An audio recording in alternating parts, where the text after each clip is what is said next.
कैसे हैं दोस्तों? आप सभी को मेरा प्यार भरा नमस्कार। मेरा नाम रहमत बीबी है। आज हम degree second year third same का क्वेश्चन पेपर एक बार कैसे रहता है मॉडल देखेंगे। आइए, आपको क्वेश्चन पेपर रहेगा 80 मार्क्स का, 80 मार्क्स के लिए, और 20 मार्क्स रहेंगे आपके इंटरनल के, है ना। तो 80 मार्क्स में आपको कैसे रहेंगे, क्वेश्चंस कैसे दिए जाएंगे ये देखेंगे। इसमें आपको रोमन नंबर 1 पहला प्रश्न में आपको निम्नलिखित में से किन्हीं 5 प्रश्नों के उत्तर लिखिए। तो आपको ऑप्शन में आपको 8 प्रश्न दिए जाएंगे, तो उसमें से आपको 5 लिखना है, और इसमें एक एक क्वेश्चन के लिए आपको 4 मार्क्स है। 5 4 20। आपको 5 क्वेश्चन आंसर करना है, और एक एक क्वेश्चन के लिए आपको 4 मार्क्स, 5 4 20 मार्क्स। और इसमें क्वेश्चंस कैसे रहेंगे ये भी देखेंगे। आइए, कवि ने गुरु और कुम्हार का उदाहरण किस उद्देश्य से दिया है? तुलसीदास ने सांप का उदाहरण देकर किस बात का स्पष्टीकरण किया है? सज्जन तथा दुर्जन लोगों को समाज में किस प्रकार का स्थान मिलता है? कवयित्री को बार बार बचपन की याद क्यों आती है? डिंगल साहित्य की समाप्ति कब हुई थी? लिखिए। प्रेम मार्गी काव्यधारा के प्रमुख विशेषताएं लिखिए। भक्तिकाल के बारे में लिखिए। विज्ञान वरदान है या अभिशाप विषय पर निबंध लिखिए। तो इसमें से आपको जो आता है उसको 5 प्रश्न चुनने हैं। कवि ने गुरु और कुम्हार का उदाहरण किस उद्देश्य से दिया है?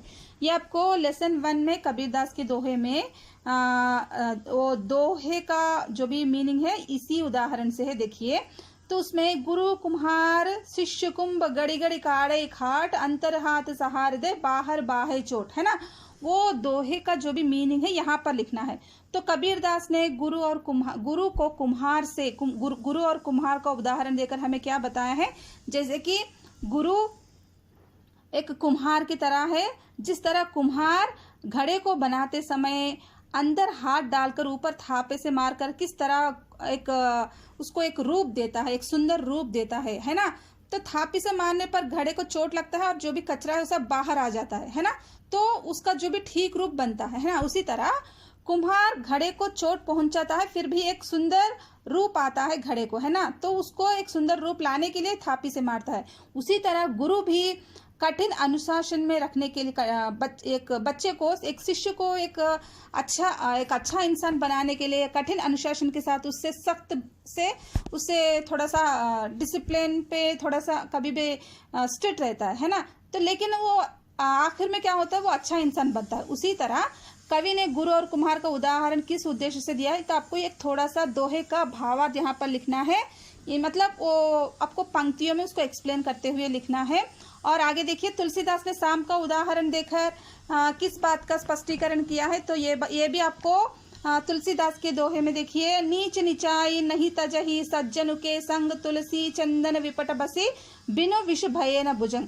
तो इसमें तुलसीदास ने सांप का उदाहरण देकर बताया कि नीच लोग, बुरे लोग अच्छे महापुरुषों के साथ रहकर भी अपनी नीचता नहीं छोड़ते, अपना बुराई नहीं छोड़ते, है ना।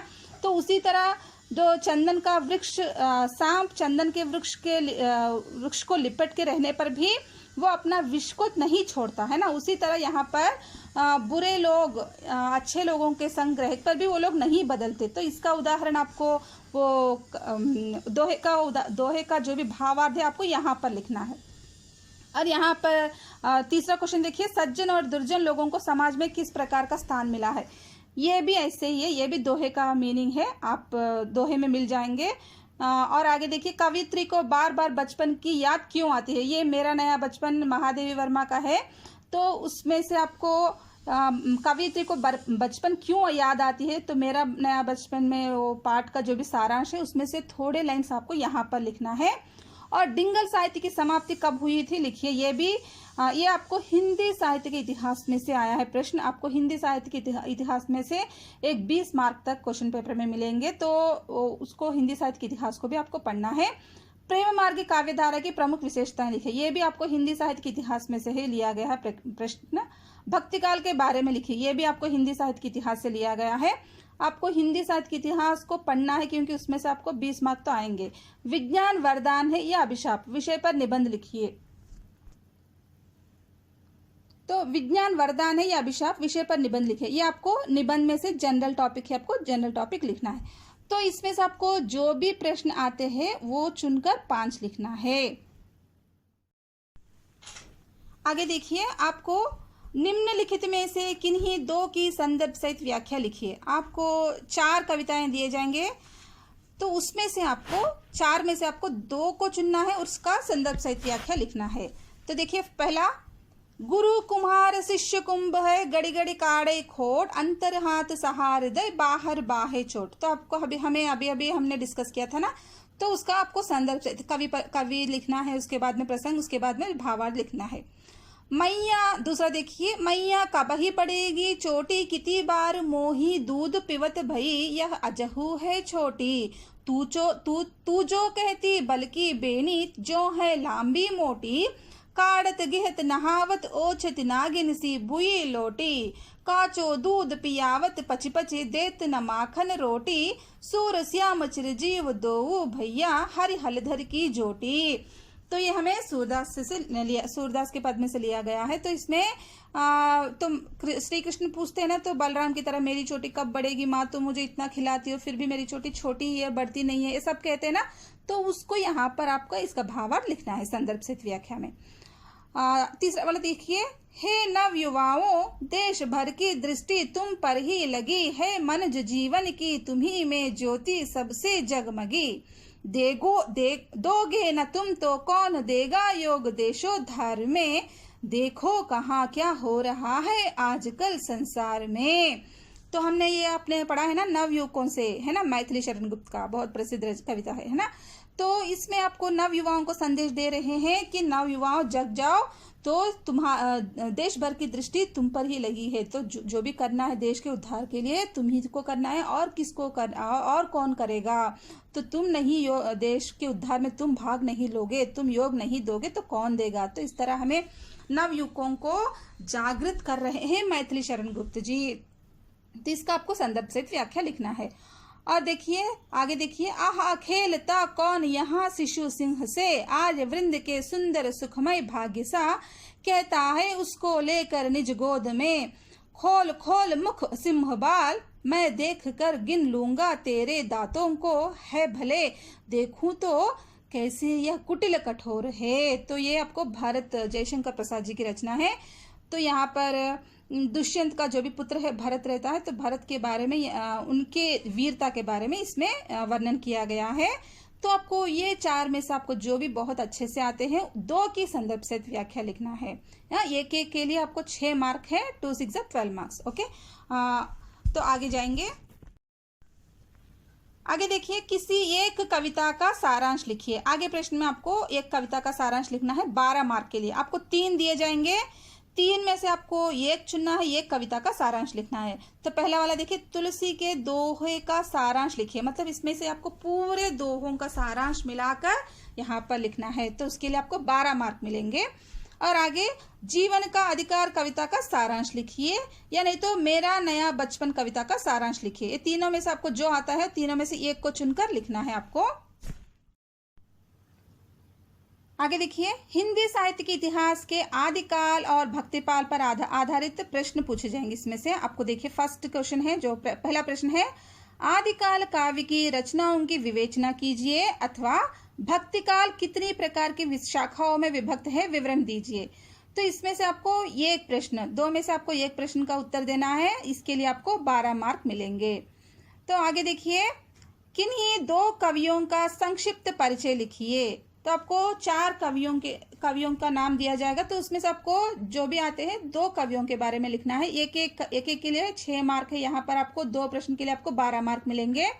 यहाँ पर आपको सूरदास, जयशंकर प्रसाद, रामधारी सिंह दिनकर, सुमित्रानंदन पंत 4 दिए गए हैं। आपको जो भी आते हैं वो चारों में से आपको 2 चुनकर लिखना है। तो आगे देखिए, किसी एक विषय पर निबंध लिखिए। तो यहाँ पर आपको जनरल टॉपिक्स है, ये निबंध है, हम बचपन से पढ़ते आए हैं ना निबंध।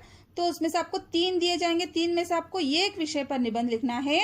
जीवन में स्वच्छता का महत्व, आदर्श विद्यार्थी और राजनीति। तो आपको 6 मार्क मिलेंगे, ये का आंसर लिखना है। तो आगे देखिए, और लास्ट में आपको अनुवाद का एक टॉपिक दिया जाएगा। निम्न वाक्यों का हिंदी में अनुवाद कीजिए। तो आपको इंग्लिश में एक टॉपिक दिया जाएगा, एक पैराग्राफ दिया जाएगा, उसको आप हिंदी में अनुवाद करना है, ट्रांसलेशन करना है। ओके, तो इसके लिए आपको 6 मार्क दिए जाएंगे।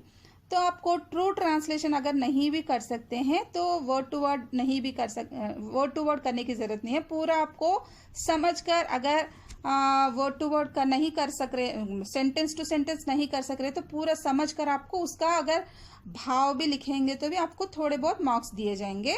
अगर अच्छे से कर सकते हैं, आप हिंदी में अनुवाद अच्छे से कर सकते हैं तो और अच्छे से कीजिए। आप जितना अच्छा करेंगे आपको उतने अच्छे मार्क्स मिलेंगे।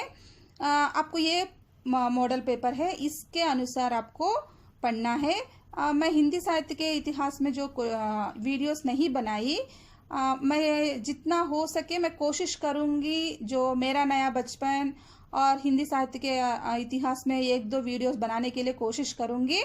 तब तक आप जो भी वीडियोस बनाए वो देख लीजिए और हिंदी साहित्य का इतिहास पर नज़र डालिए और कविता का सारांश पढ़िए और निबंध के टॉपिक्स, जनरल टॉपिक्स है वो आप थोड़ा सा गूगल में सर्च करके आप निबंध के टॉपिक्स देख लीजिए और कवियों का संक्षिप्त परिचय देख लीजिए।